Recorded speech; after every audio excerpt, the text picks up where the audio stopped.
Eto, yung 7 OBP executive mga kababayan, mukhang aabot sa punto na ipapaaresto, ipinaaresto, papaaresto, et cetera, kung hindi sila sisipot. O game. Po sa mga hinihiling po natin na maipaliwanag po sana ito. Tawag po kami, hingi lang kami ng advancer. Ano ho ba yung expectation natin sa pagdinig later? Well, nung nakaraan, nag-issue tayo ng subpoena ad testificandum sa ilang mga personalidad na empleyado po ng OBP at saka ng DepEd. So inaasahan po natin na sila po ay tutugon po dito. Baka nagtatago na din. Baka hindi na ho pumunta din, mga kababayan. Ano? Sagot po ba, Kong? Nagpasabi po ba na dadalo ang mga official today? So far, wala pa po akong alam. Hopefully, baka mamaya. Total, alas 10 pa naman po yun. Oo. Okay. Ay baka naman, Alas 10. pag hindi pa sumipot, anong mangyayari? Anong mangyayari? Baka po may mga congressman o kinatawan na mag-cite po, mag-motion, mag-move po for to cite them in contempt. So, maobliga po tayo na Isa cite of in contempt po kapag hindi mga dumalo. Kapag hindi mga dumalo yan, ano ibig sabihin niya, mga kababayan? Hindi din nila kayang ipaliwanag. Ano? Nagiging hobby na nila yung pagtatago ho, mga bossing. Inumpisahan ko ho kasi yan nung kaibigan nila na si Kibuloy Inumpisahan nung kaibigan na si Kibuloy. Akala tamang gawain yung pagtatago kapag hindi maipaliwanag, magtatago. Ayan po, ganyan din ang ginawa ni Roque. Eto, baka mga bossing, hindi kayang ipaliwanag siguro. Sila in contempt. Medyo matagal na yung last na hearing, baka nakaligtaan lang na ating mga kababayan. Oo. I-refresh nyo nga po ang aming mind. Nasaan banda na ba tayo at ano ba ang Paano ang agenda usad? for today? Tama. Sabi ni kabayan ko, kapatid ko, one squad forever. Guilty. Hindi nyo po masisisi ang si kabayan ko. Pinag-explain kayo, ayaw nyo mag-explain. Di ba? Karaan po, nagkaroon po tayo ng na-discovery po natin dun po sa dalawang pagkakataon sa Office of the Vice President at saka sa DepEd. Sa Office of the Vice President po, nakita po natin yung mga nirentahan po nila. Ayan na. Kanina, di ba? Kanina tinatanong nyo ito. Yung mga nirentahan na safe house. Grabe 250,000, pinakamura. Na mga Ay, mga safe houses. Naalala ko na. Yung parang ilang safe houses? 34 safe houses. 34 safe houses. May ano kaya yun? Parang party-party na yata yun Tapos yung huhulihin, kung sino man yung huhulihin, nag-iisang bahay lang, tas 34 na safe houses. Ano kaya yun? Ang tanong natin, nasa isang lugar lang ba yung 34 na yon? Or kalat, no? Pero, ang laki po, mga bossing. Sasabihin nila kung magkano. Magkano po, boss? So, tama. Amounting to 16 million.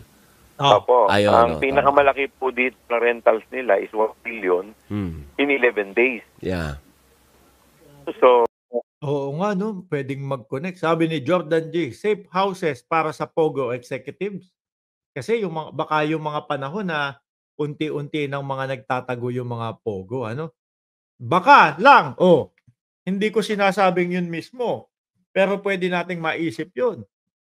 Pwede pong pumasok sa istorya yun. Lalong-lalo na ho, mga kababayan. Kung machechempo doon sa panahon na talagang critical na po yung mga Pogo. Na unti-unti na po silang nagtatago, no? Yan po ang... Ma'am Brenda Barton, shoutout po sa inyo, madam.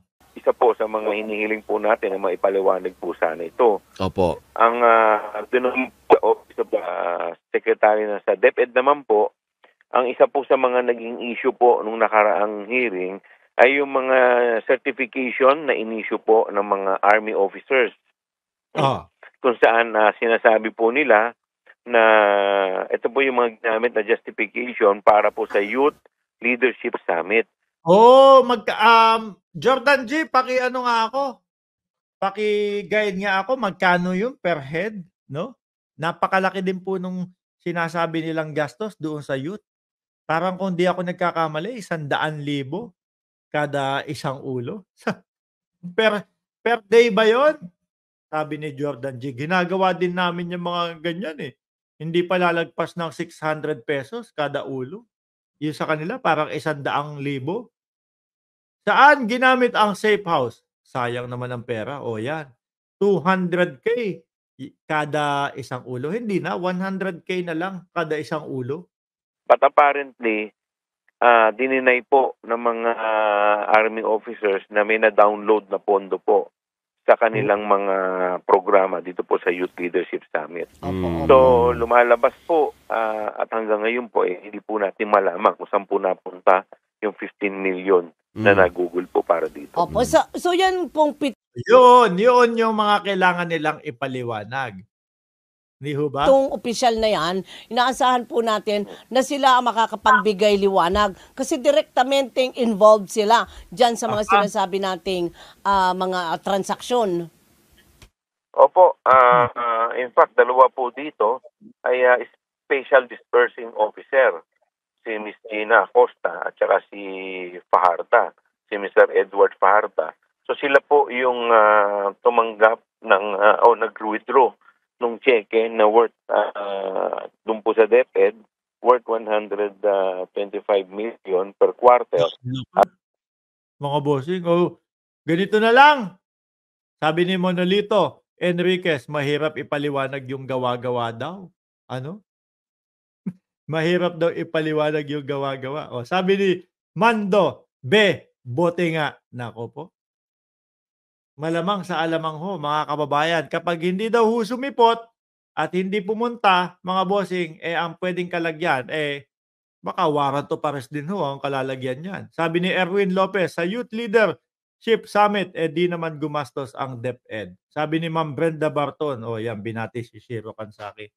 Laktawan na ho natin yan, tapusin na po natin yan. Ang importante, alam natin na ipinapatawag sila para, magpaliwanag. Pag hindi lumabas, wala.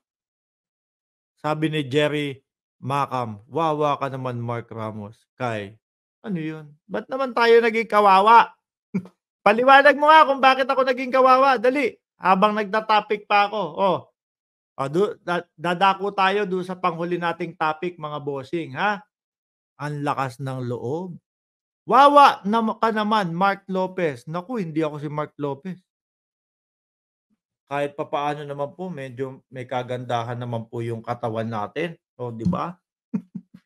Araw-araw na nga ako nag-gym Tapos, mapagkakamalan mo pa akong Mark Lopez. Yung Mark Lopez, sino yun? Sabi ni Shiro Kasaki, sino yun? Ba't naman tayo naging kawawa? Ano kaya sinasabi ni Jerry Macam? Wala siguro ma-type ito, nakawawa tayo. Isampal ko lang sa iyo itong relos ko sasabihin mo, ang hirap naman ng buhay ko. yung bigas, inirereklamo ko. Tapos si Mark nagsasalita lang doon. Sabi nung iba, pakapika-pika lang. Yan ang trabaho mo. Diba? Isampal ko lang ito sa iyo Ikaw ang kawawa. Sasabihin mo, ay bakit ganun? Bakit ganun? Sila pasali-salita lang ang ganda ng mga gamit. Diba? Ako dito, kanina pa ako nagko-comment, pati bigas inirereklamo ko. Kailangan 20 pesos pa. Sabi ni Mando, isang masarap na Mark Choco lang ang katapat niyan. Anyway, dakuin natin ito. Ayan, nawala na naman tuloy si ano pangalan nun? Huy! Nasaan? Magtrabaho ka muna bilang vice-presidente bago ka mag-demand. Ano yun? So kapag yung mga simpleng tao hindi pwedeng mag-demand sa vice-presidente, ginagawa mo namang kawawa yung sarili mo niyan. Ang vice-presidente, ang presidente, sino pa? Ang mga senador. Bakit sila iniluklok ng taong bayan dyan? Para magserbisyo sa taong bayan, tapos ikaw ganyan? magtrabaho ka muna bilang vice presidente. Hindi. Naintindihan ko na yung sinabi ni Sir Nelson Olalde. No? Si VP kasi hindi daw nagtatrabaho eh.